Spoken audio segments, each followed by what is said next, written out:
Hello everyone, welcome to today's webinar. We're excited to have you with us. I'm joined today by an illustrious group of practitioners that are going to spend some time talking about the keys to organization transformation success. Before we dive into the content of our presentation, we want to just go through a few housekeeping items. For those of you that are tuning in and wanting to receive credits, CEU credits, please follow the instructions here on this screen. You will need to participate in the entirety of the program in order to receive those credits, and if you provide your name, email address, and respond to the questions that come up or the pop-ups throughout the webinar, you'll be able to get those credits as appropriate.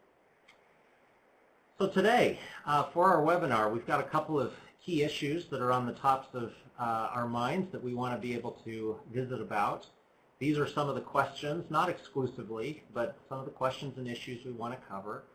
For example, we want to talk about who needs to be involved in large-scale organization transformation, particularly ones that are global in scope. When and how can we do this work virtually, particularly now in an environment where many of us are working virtually? Is it possible to architect large-scale change virtually? Another question that we want to talk about are what are some of the models and frameworks that can help facilitate decision-making and ensure engagement in a large-scale transformation. Agile's been a big topic lately, and we're interested to know how can those principles and Agile ways of working help accelerate the pace of transformation and lead to higher levels of adoption of change. And then finally, what practices, even those that are well-intentioned, may derail the progress that we're trying to make and the adoption that we're trying to achieve. So those are some of the topics and questions we want to cover today. You'll see joining me today on the webinar are three of my colleagues. Let me kind of go around the circle quickly and introduce each of them. First, Elizabeth Dvorak from Allstate Insurance is one of the management consultants there. She leads a practice area around organization design. And she's been a good partner, and she is constantly leading organizational transformations for Allstate. And Allstate as an organization is going through a lot of transformation, so she'll talk a little bit about her experience there. Also joined by Mike Akovitz, Vice President of Human Resources with Reid Corporation.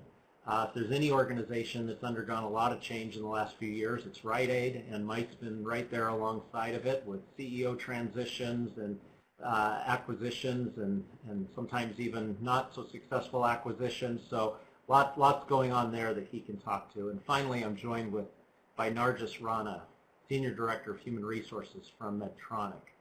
Nargis has been a key partner for the finance function at Medtronic as they've gone through a global transformation. So we're going to be excited to hear what Nargis has to share as well. And by way of introduction, my name is Reid, and I serve as principal at AlignOrg Solutions. We specialize in organization design and change and transformation. And so it's my pleasure today to moderate our discussion and to allow these great practitioners to share some of their insights. To further set the stage for our conversation today, I wanted to bring forward just a couple of principles that we might keep in mind. Whenever we think about an organization and achieving great results, I'm often asked the question, well, what do you get if you get it all right? Or even if you got it 70% right? What's going to happen that's going to be so fantastic? And I've put on the screen now a list of things that we believe are some of the common benefits that an aligned organization can bring to a company.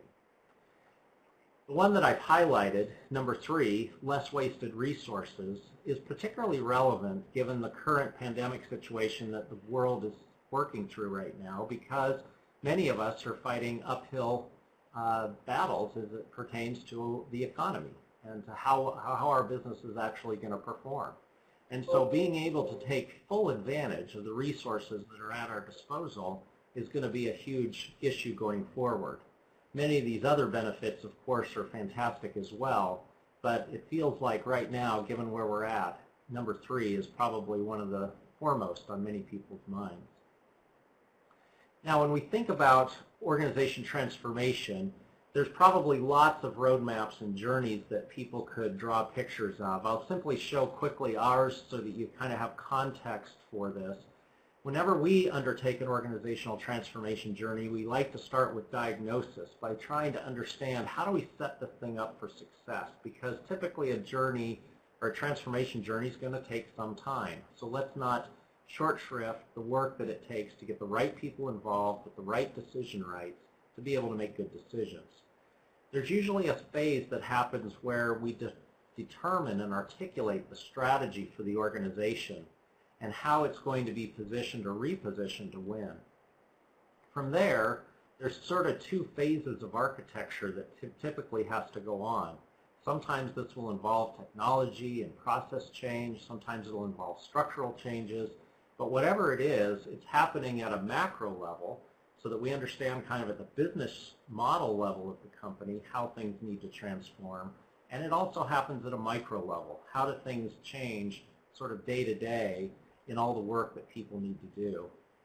And then finally is this realization and sustainability piece that needs to occur so that all of the things that we architect and put on whiteboards and put in documents and things like that can become a reality. Surrounding all of this is great leadership that helps ensure everything's aligned, and a recognition that this is a journey, not an event. If we do it all right, hopefully, we affect performance. And we ultimately change behavior in a way that helps us be able to improve performance. So with that sort of context in mind, the only other framework that I kind of want to put forward is from a book we wrote a few years ago called Mastering the Cube. And whenever we think about an organization, we like to sort of create a connection or an analogy to the fact that an organization is a lot like a puzzle. It's got a lot of moving parts. If you get them all aligned, you feel a great sense of satisfaction that you've got your organization well aligned to achieve success. We think about multiple aspects of an organization, the way work is done, how it's structured, how we measure success, the talent we need, how we keep things renewed and refreshed and continually improving, and of course the leadership and the culture that we have and employ. When all of those things work together in harmony and unison, we tend to get really good results. Now, to take that analogy just a bit further, there are some crucial questions that we think organizations, and probably many of you joining us today, are thinking about. For example, we're in the midst of this pandemic, which is terrible, and many of us are in places that are pretty much shut down, or at least in a place where we're having to work quite differently than we're used to. But there's a question such as, where do we want to be when this crisis is past as an organization?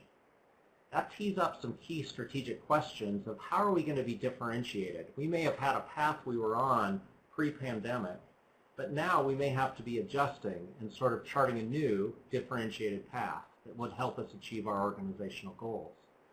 As soon as we know what that path is and where it's leading, we then have to start making some tough choices and trade-offs around how do we do the work now. Many of us have figured out in the last 60 to 70 days how to work in a very different manner. We didn't even cross our minds a few months ago as in the way that it has now.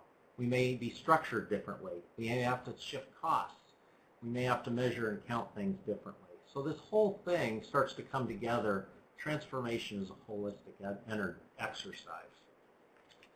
So with this as sort of the backdrop, we want to now kind of dive in and hear from our practitioners and what they've learned from being on the front lines of transformational change pre-pandemic, and even if there's some insights that they're starting to learn now that we're in the midst of it, because things have happened at a more accelerated rate in even more creative ways than before.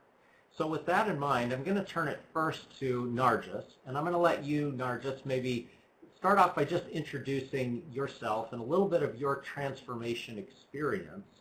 We'll then hear from Mike and from Liz, and then we'll come back to you to tackle our first question. Sure. So maybe just sure, a brief thanks, introduction. Reid. So as Reid mentioned, I am the HR business partner to our global finance function with the Medtronic organization. And I've been with Medtronic and prior to that Covidien, which got acquired by Medtronic, for about 15 years.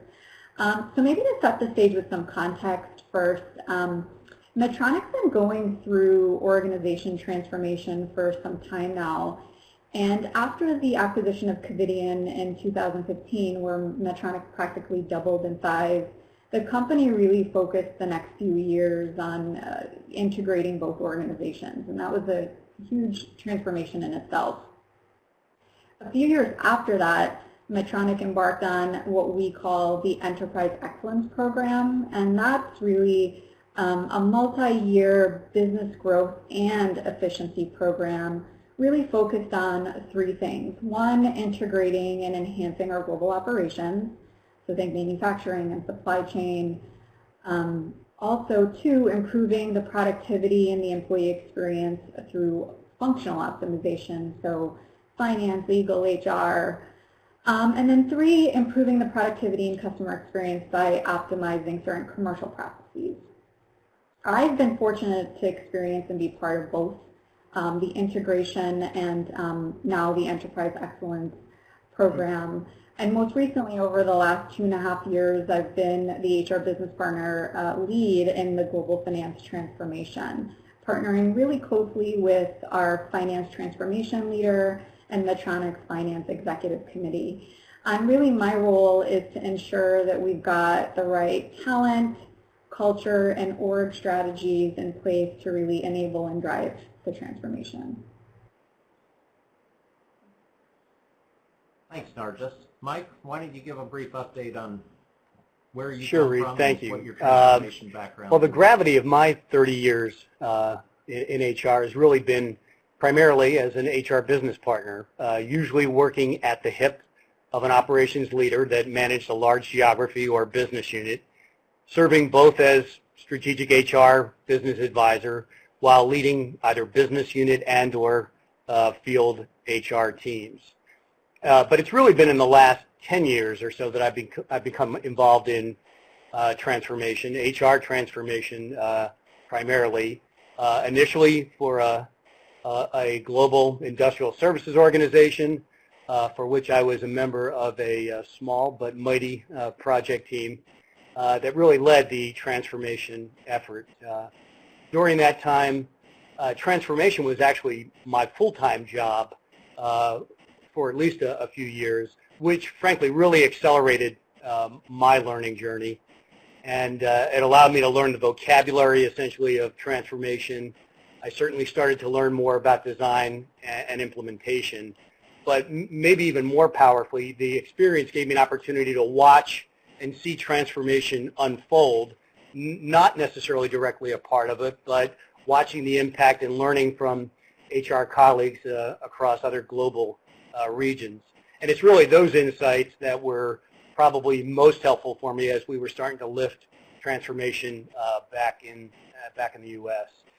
More recently, as Reid alluded to, I'm the VP of HR for Rite Corporation, and I have over the past year or so partnered with our Chief HR Officer and the executive leadership team on a new org design, both for the business and for HR, leveraging learnings from the past, but also needing to kind of balance a large plate of other challenges and opportunities that we currently face in the retail healthcare sector.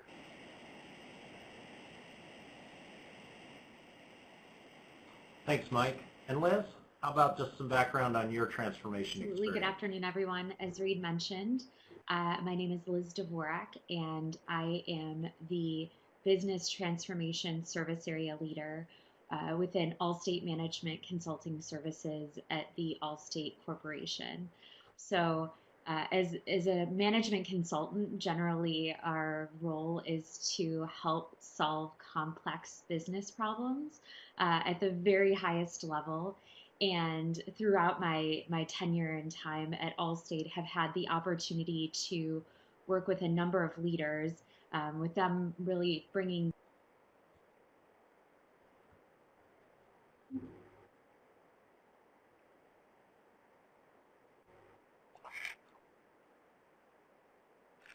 Well, that's a little unfortunate, I think. We may have just lost a little bit of Liz's bandwidth there. While she tries to either reconnect or get caught back up onto the connection, I'm going to open it up now to our first questions.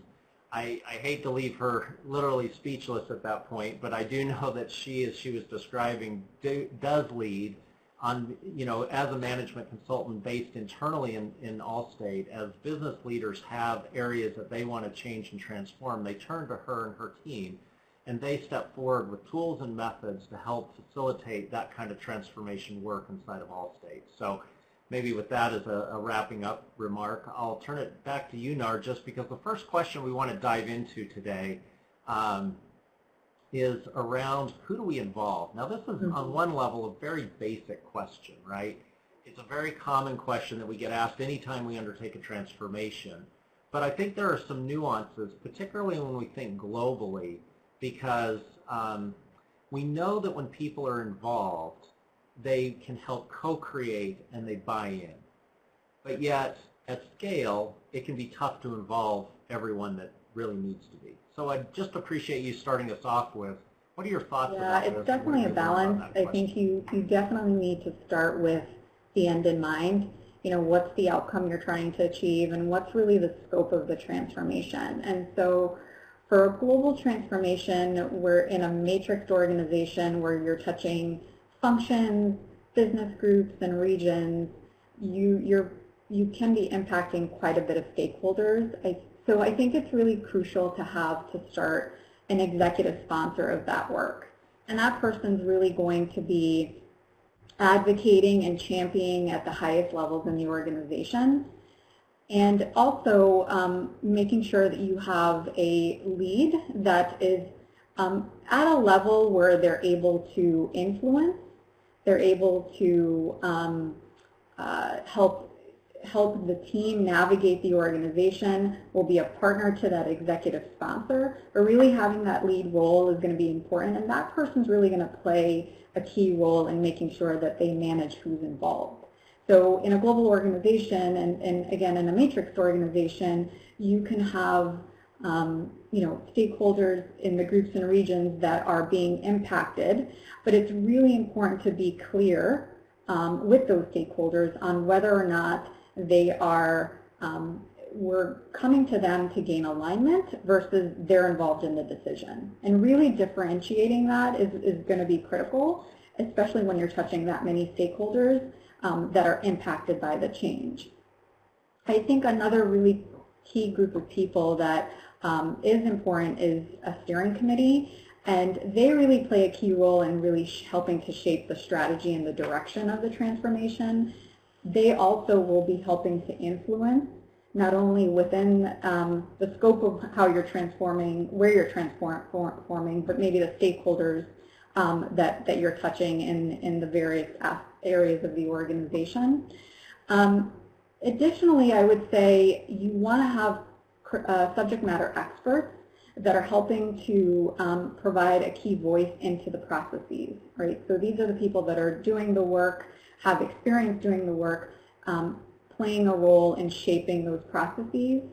And then finally, I would say, don't forget that it's really critical to have subject matter expertise not only in the areas of the processes, but also in the areas of things like change management and communications and org design to be able to shape that work.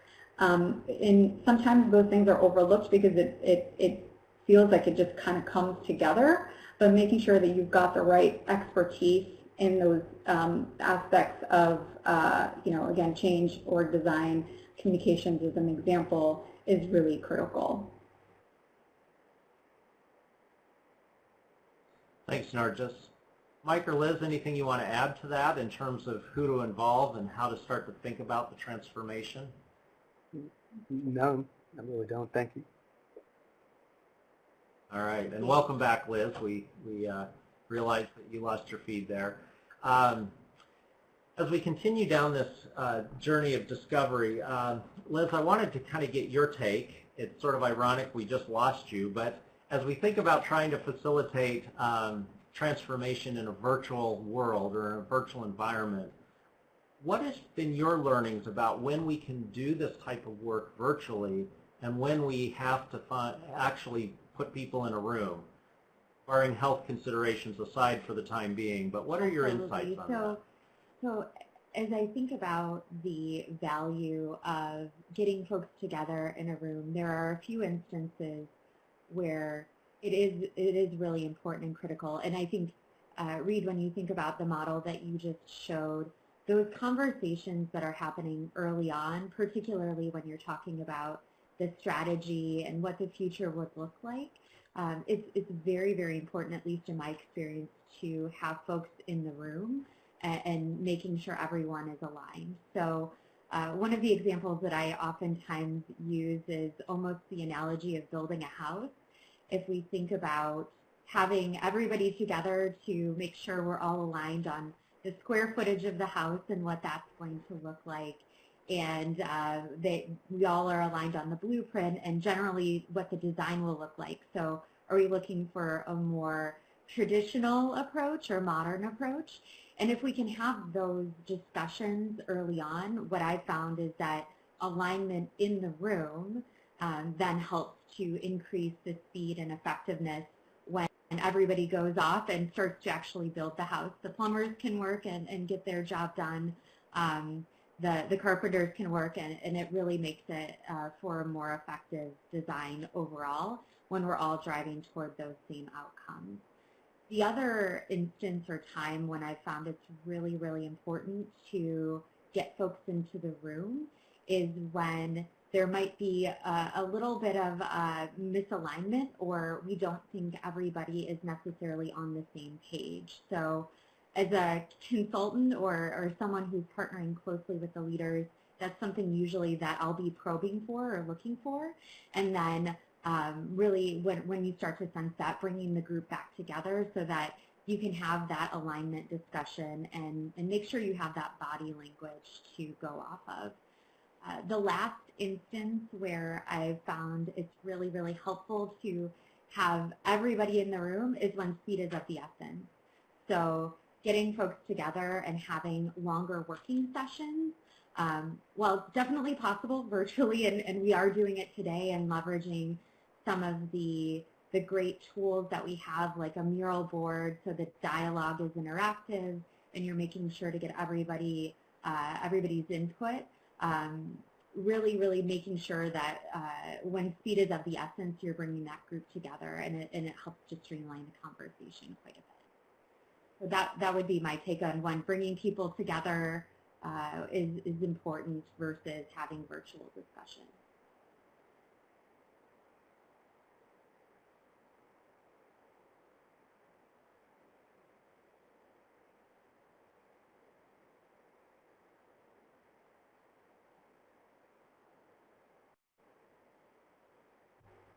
Maybe the only other thing I would add, Liz, there while Reid jumps back on is where you have a situation where maybe a concept is misunderstood.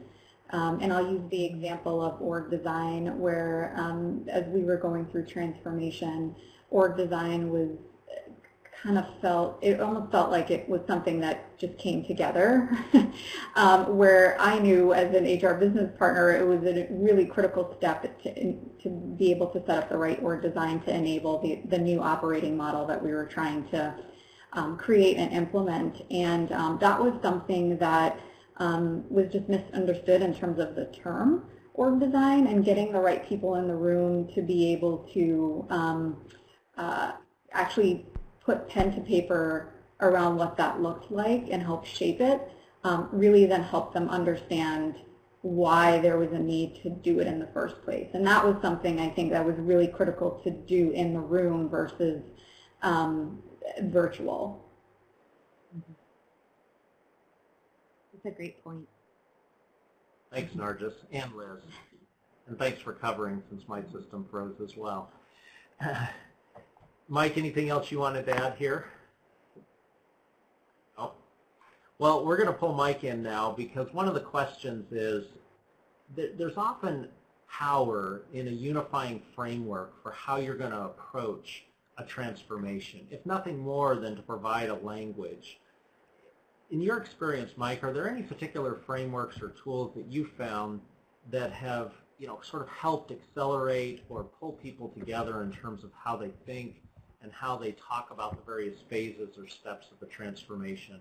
Obviously, I walked through the ones that we use today, but you've probably been exposed to ours as well as others. But any insights there? That you could Sure, share? Reid, and I'll throw out some ideas, some of which are probably amplifying the model that you've already shared. But I would say that really the most powerful anchor I've used when really trying to make these really critical business decisions is having a clear line of sight to the company strategy, and really one that's articulated by the executive leadership team and for which there's alignment. I'm probably not the guy to start waxing philosophically on all of what comprises a great strategy or an effective strategy, but ultimately one that really helps define how the organization plans to win or differentiates themselves from the competition. And that's been critically important for us here at Rite as we are, in essence, kind of migrating away from an operating model that is probably a bit more traditional in the retail healthcare space. I will wave the caution flag that when you hear about a strategy that's really more around business goals, whether that's trying to achieve a certain level of financial growth or cost savings, headcount savings, my favorite, they always love cost neutrality. They're all good to know, important vectors, but not necessarily helpful as you're trying to make those difficult choices about where those costs need to balance out and where those trade-offs have to happen. I guess I'd say I'm probably amplifying a little bit of Narcis's comment earlier about how do you really make sure you're making the right choices. I think one element of that is really seeking good input, collaboration from the right players inside the organization, being able to have those candid conversations, not just with the executive leadership team, which oftentimes you'll see pretty good alignment. It's really as you go deeper in the organization that you start to see those slight variations of understanding and alignment. And so I find that trying to dig deeper if you can, going as close to where that work happens is I think, a big advantage. I probably would also tend to recommend leveraging some outside perspective, but I really say that because when you're thinking about how big change happens, it always presents itself in lots of different ways. And so to me, looking at how change happens and how it impacts other aspects of the organization, whether you describe it as end-to-end or upstream or downstream, I remember a good colleague of mine said, you really ought to have a good organizational model when you're thinking about trying to drive this change. And I recall trying to think of the 7 S's of the McKinsey 7S, which really didn't matter. What was more important was to have a model and a framework that allowed you to look at all the other aspects of an organization that change tends to impact, whether that is people, rewards, communication, or work processes. I guess the last thing I'll add is I do think it was really important to play that role of change or alignment champion. That is, it's one thing to know and understand people's point of view, but really getting their buy-in, understanding the reality of making those difficult trade-offs, those tough conversations, I think, is really what differentiates good from great, trying to make the undiscussable more discussable. Yeah. Mike, thank you for your comments there. You know, as you shared some of those thoughts, a couple of things popped into my head, which I'll add to if it's all right. You know, a couple of pages ago, I kind of walked through sort of our transformation journey. One of the reasons why I find this helpful is so that people kind of can see where the beginning and the end is, because whenever you say transformation, people tend to think in generations, not in weeks or months and sometimes years, and that's a long time. A lot of us think to themselves, I'll be, dead and gone, by the time this thing's over with. I remember working with one organization that was on their 8th year of transformation. I thought to themselves, you haven't transformed anything. This is sort of like episodic at this stage. But nonetheless, I do think having that beginning and end is important. I also think it's important to recognize that when you look at whatever stages of a transformation journey that get charted out, different people may need to be involved. So earlier on, you may have a more senior cadre of people involved who are trying to architect and point the organization toward direction. As you get further down that path, more people need to be involved who are closer to the actual operations. And then, I think eventually you run into this question of you actually have to make it change. So you can architect for a long time, but eventually you do have to move things. You have to make something happen. And that can sometimes be the hardest part, is actually making the change happen, because that means people's jobs change, their roles, power, expectations, and so forth. I'd be curious for all of you maybe to comment on that question, because that's such an important part of this. It's one thing to do the academic exercise of transformation. It's another to actually facilitate the movement of people and the movement of all the other things that go with that. What would you each add to that or contribute to that part of it? So I'll go back to, as I look at this framework, Reid, I'll go back to what I was talking about earlier in terms of who's involved. And where you have the strategy piece here, there's some questions that came in around steering committee and how that operates, and I think that's where you really have that executive sponsor and steering committee that's really helping to shape that strategy. These are folks that are going to be able to influence the organization as well. I think when you get into more of the micro design here and more of the, maybe this is the process work, right? This is where you have your subject matter experts, and so where you start to see maybe the level or the resourcing and the talent change is when you go through different aspects and stages. Again, starting with your executive leadership, that really stays continuous throughout and engaged throughout. But as you get into more of maybe the rolling up the sleeves and the process design, micro design type of work is where you have your subject matter expertise really placed against that. Yeah, thanks. Liz, anything you'd add?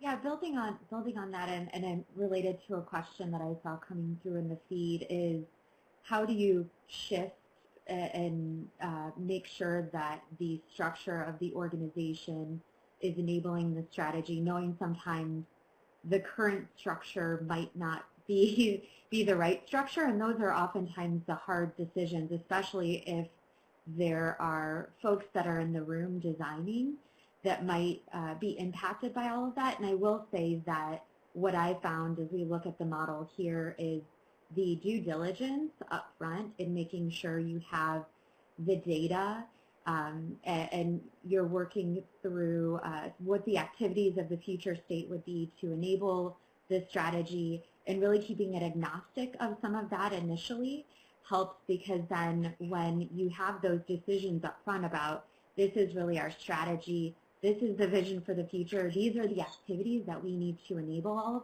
that, it starts to become apparent, and I think people can work through their own change processes a little bit, and you're taking the names in the boxes on the org chart out of this scenario, at least initially. So I found that to be really, really helpful in doing that work up front. That's a great hint, Liz. Thank you. Mike, did you have something you wanted to add about how we get it personal at this stage? Yeah, I'll probably just echo a lot of the same sentiments, Reid, that I think when you are at that macro level and doing more of the programming, that can be done by various levels of leaders from different functions. I do think that as you are getting down into the detail of the plumbing that makes everything in that house work, it does really, I think, require you to bring more people, frankly, under the tent. And maybe the lesson learned, I think, from past experiences, that oftentimes some of these efforts, particularly in the early stages, aren't shared broadly, even with influential leaders that really know and understand what makes the business tick. And eventually, you got to get there, and doing that as early in the game, I think, as possible, certainly when you have already sort of built out that initial programming of design, I think is really a real key success factor. Yeah. You know, there's a series of questions starting to come through the chat that I just want to try to package together and see if we can have a conversation about, which is, in one scenario, there's I'm going to call it a planned transformation where we architect carefully, and then there's the reaction to current business climate. And the current business climate is tough, and it's changing quite rapidly for many of us. And so, you know, we might go through a fairly thoughtful process and identify ways that things need to change, way to redeploy resources or things that we really want to emphasize. And then the pandemic happens, and within a few short weeks we realize, wow, all those things we thought were so brilliant now are all of a sudden we're in emergency state and we're cutting other things. I'd be curious, and I'll start because I'm sure you're pondering a little bit how to respond to this, but you know, how do you pivot when you've got a game plan, but now the situation's changed? Like, for example, for me, in a few clients that I'm working with, we have not thrown out the game plan. We have moved faster on some things, and we have made some short-term decisions, but we have tried to do it in the context of the plan that we had. So let me give an example. If an organization were to say, we want to win based on, you know, R&D and our ability to do that, and now COVID happens. So now we have all this cost pressure, less resources we can devote to R&D, but that's how we think we win. Well, if I have to turn around and cut cost, how do I do that? Do I just do an across-the-board cut and just try to stay in business? Perhaps. Or perhaps I say, I'm going to do everything I can to preserve what we have in R&D so that that can still be a strength for us when we come out of this. And I'll have to be more, I don't know, I guess deep in the cuts in other places. That's just one way to think about the problem, but we'd be curious kind of what your expert advice might be. Yeah, I'll jump in here. I would say I would echo what you just said, Reid. You know, it's really critical to take a look at what you do in the context of maybe the broader strategy that you have in place or you're trying to put in place. So, for example, as we go through transformation, maybe you know, we pull certain levers for cost, you know, for cost cutting, right? Maybe you hold jobs or you do other things, but perhaps it's not in the area of where you're trying to transform, because ultimately it doesn't get you to the long-term, meeting long-term expectations around your strategy that's tied to, you know, tied to your strat plan expectations. So I do think that you have to kind of look at it in the context of the bigger picture and to determine what are the levers that you have to pull, but how do you preserve what you're trying to do for the longer term play? Yeah. Mike or Liz, anything you want to add to that? Well, I guess I'd say transformation is probably but one big challenging initiative that has to be able to flex like a lot of other initiatives that the business has. Rarely, I think, do you have the luxury of working on one thing at a time. I guess to me, Reid, the lesson learned, and fortunately a lot of the lift for us has happened really pre-COVID-19, but the lesson learned is to try and build some capacity for dealing with that kind of change, as much as I think we're always compelled to have that need for speed. You do have to be mindful of some of these challenges that really are not controllable, keeping your eye on that sort of strategy ball, because ultimately if it was effective for you to win, it's still going to be effective for you to win. It does impact, obviously, timing, costs, and a lot of other variables that you have to navigate. But I think the lesson for me would be to try and build a little bit of capacity to be able to pivot and you know, kind of head in a different direction if you find that for some reason you're meeting a roadblock. Yeah. Thanks, Mike. Liz?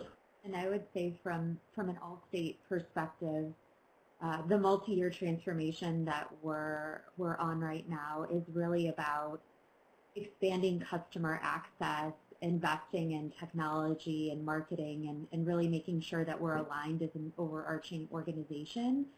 So when all of the COVID pandemic hit, I think that it actually reinforced some of the strategic decisions the organization made, and emphasized how much we needed to actually continue to push on those changes more holistically. So there was I think a little bit of a reprioritization that happened in some run the business activities, but now I'm really seeing a lot of the work continuing. So from a prioritization standpoint, of course, there were things that shifted slightly, but I think it also really helped to reemphasize where the organization was heading and some of the strategic decisions that were made a while back. Yeah, yeah. That's a great point. I've been surprised at how positive, in some ways, the COVID-19 situation has been for leaders to gain clarity and for organizations to get focused and for businesses to, frankly, pivot really fast to new ways of working, which for years prior we talked about, we dreamed about, we went to conferences to hear about, and then in 60 days we were doing.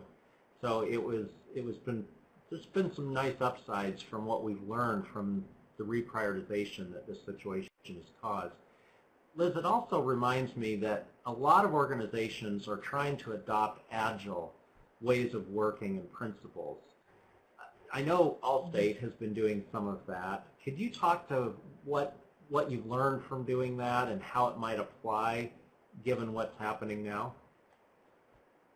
Absolutely. So when I think about Agile, there's of course the underlying practices associated with Agile and different ways of working, but I also think that what I've seen is it's just as much of ways of working as it is a mindset and thinking differently about work. So what we've seen at Allstate is that it doesn't just apply to technology builds and within the technology organization, but different business areas pushing and moving into that different mindset where you're focused more on outcomes and value versus tasks and thinking really intentionally about what that future state outcome you would like to drive toward, and then what the associated KPIs or metrics would be to achieve that, to help the collective organization stay engaged and tracking toward that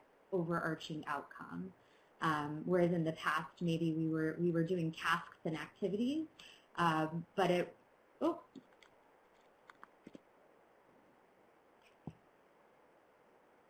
We've still got you, Liz, I think. Oh, you still have me. Perfect. My computer went to sleep. But thinking really about what those outcomes you're driving toward would be.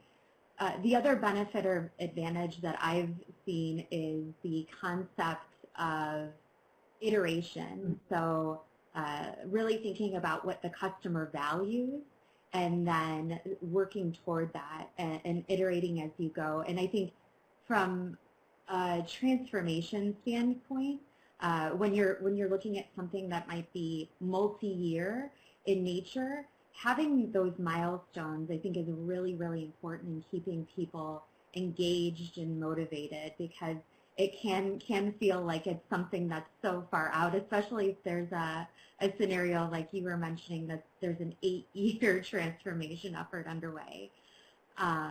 So those are two pieces. The third that I'll mention that I've seen us as an organization really push on, and I think is beneficial from a transformation point of view, is this concept of collaborative cross-functional teams.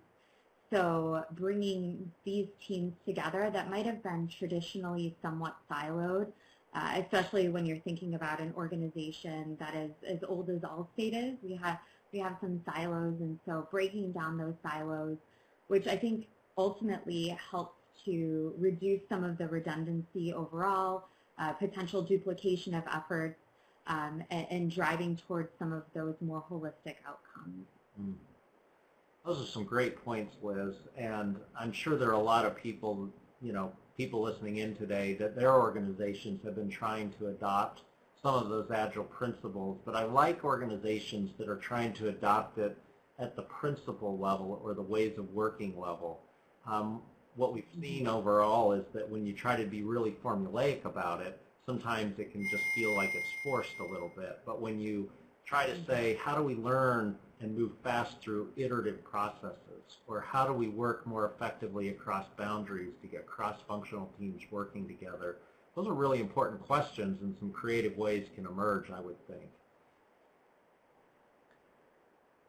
Nargis, were you going to add something? Yeah, just along the lines of that iterative approach, the culture also has to allow for it. We've just moved to this, progress versus perfection, and we were definitely a perfection, I would say, function, where we were given the permission, and from a leadership perspective, to really work on progress. And so maybe moving from the skateboard to the bicycle to the car versus directly to the car, right, and having that wrapped up in a bow. And so I just wanted to add that piece because I think it's really important to have the culture that allows for that. Yeah, that's a great shout out, Nargis. One of the questions that's kind of surfaced is this question of, is every big change a transformation, or is it somewhat incremental? And, I hate to say this and sound too cavalier. Does it really matter? In some respects, we do create these terms and we talk about it, but I really love, in some ways, the freeing language that comes out of some of the Agile way of thinking, which is, we're just trying to make progress. I like the way you said that, right? It's not about getting it perfect, which might take us forever, and so the transformation never ends. But can we make progress in a fairly short amount of time and see ourselves getting to a place where we're capable of making the next level of decisions or order of choices that can help our business? That, to me, is really sort of freeing and liberating as I think about this concept. And if you want to call that continuous improvement, I'm okay with that. Mm-hmm. And if you want to call that transformation, I'm okay with that too. I think a lot of that comes down to the language that resonates and really kind of the mindset you want to put people in as you're going through this type of work. Mike, anything you want to add on that, just in terms of framing and mindset? Only to say, again, kind of along the same lines, that I do think some of these really large change efforts can start out as a focus on continuous improvement or some type of betterment. And I think the deeper you dig in that effort to try and build that change, I think, to your point, the labels start to fall away, because you are really talking about getting the organization either to win or just to be able to earn more wins along the way. Yeah, great point. So, Nargis, I'm going to put you back on the spot and maybe take us down the path of technology, mm-hmm. because not only are we using a bit more of it now because we have to for safety purposes, but there's more and more technology really available to us to transform the way we work and the way we make decisions and the way we get work done. So I'd just be curious kind of what you're learning on that front of the transformation process. I think there are probably three parts of transformation where technology plays a role. First, maybe talking a little bit about the process design. So when you're going through redesigning a process, to be able to support that process redesign, having an understanding of historically where you've tried to go from a technology perspective, to be able to really understand what you're going to be able to do in the future state, and then what needs to be able to change to support the new process that you're putting in place. In some cases, you're going to have the opportunity to move things to automation, and having the right technology play to be able to do that is really critical. I think once you redesign your process, you need to make sure that again, the things that really supercharge the technology that supercharges that process, whether it's having better visibility of the data, advanced analytics, AI, or robotics is critical. I would say the second piece is around infrastructure, and this seems kind of basic, but just having the right network connectivity, hardware, software applications, tools that you need to collaborate that are in place to ensure that you're able to actually make the model work. I think sometimes that's not always fully considered, and sometimes it's an afterthought, or things like, do you have the right phone system in place? Do you have the right network connectivity, as I mentioned? If you're building something in a, let's say it's a shared service capability in a country that's developing, and you run into issues like not having the phone system in place, that's where things can start to fall apart. And then the last piece around infrastructure, I think that's important is making sure that you really focus on information security. It's not something that should be overlooked. You've got new people doing new things and new ways of working, and that can risk exposing information and can be damaging. So it's really critical that you don't overlook the information security. And then the last piece I would say is really the support for the change in technology. So do you have the right training in place? Have you captured the right KPIs and metrics to ensure that the transformation is going well? And then also, do you have the right technology in place to support any of the change and the communication? So those are the three areas I would say as I think about transformation or where technology plays a role is really the process redesign, infrastructure, and just the support for the change as it's happening. Those are great comments, Narcis. You know, what it made me think as you were sharing it is there's an aspect of technology that is put in place and leveraged for the internal worker. There's also a component of technology that's put in place for the customer. Mm-hmm.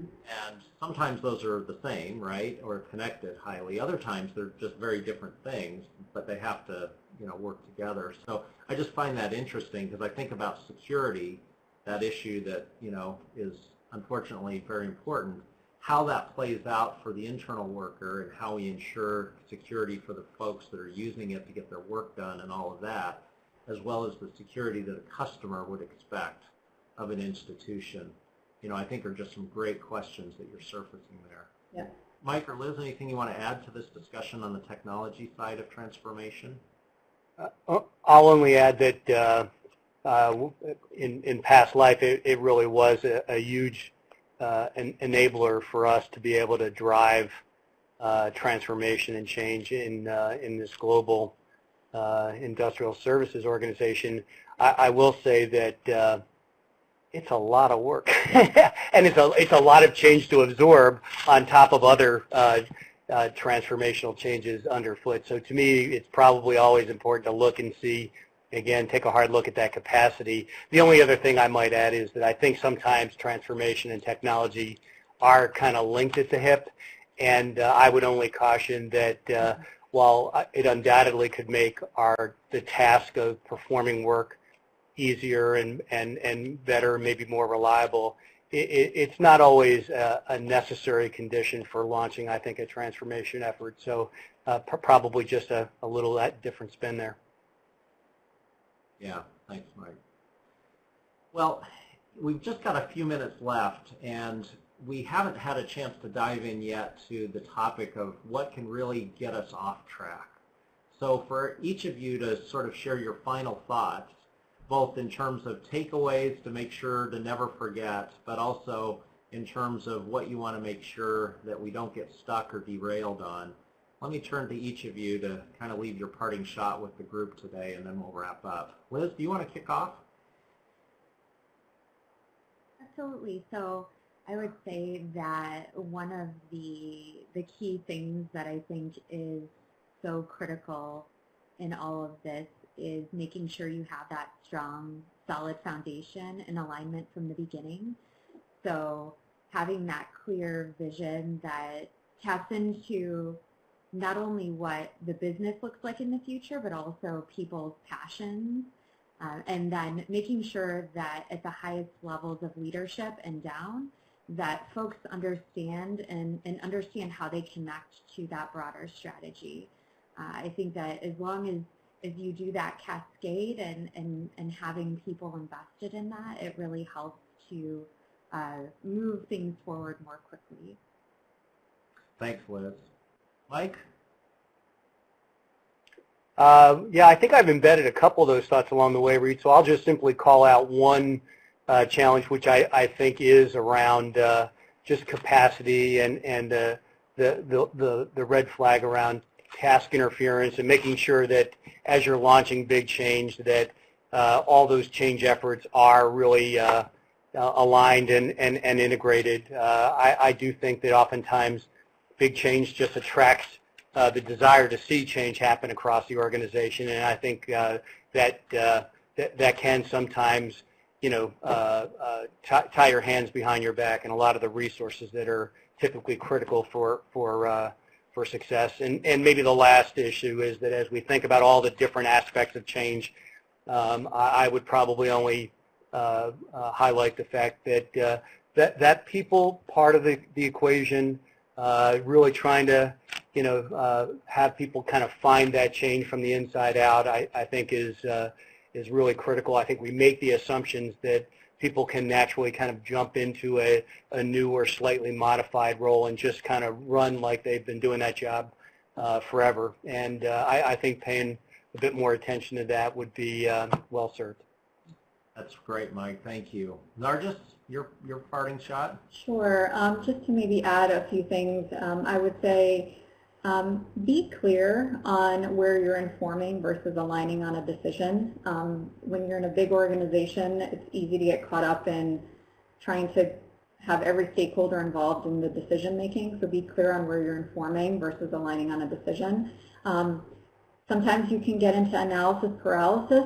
While it's important to have the right level of information to be informed and be able to make a decision, don't let it, I would say, get you stuck.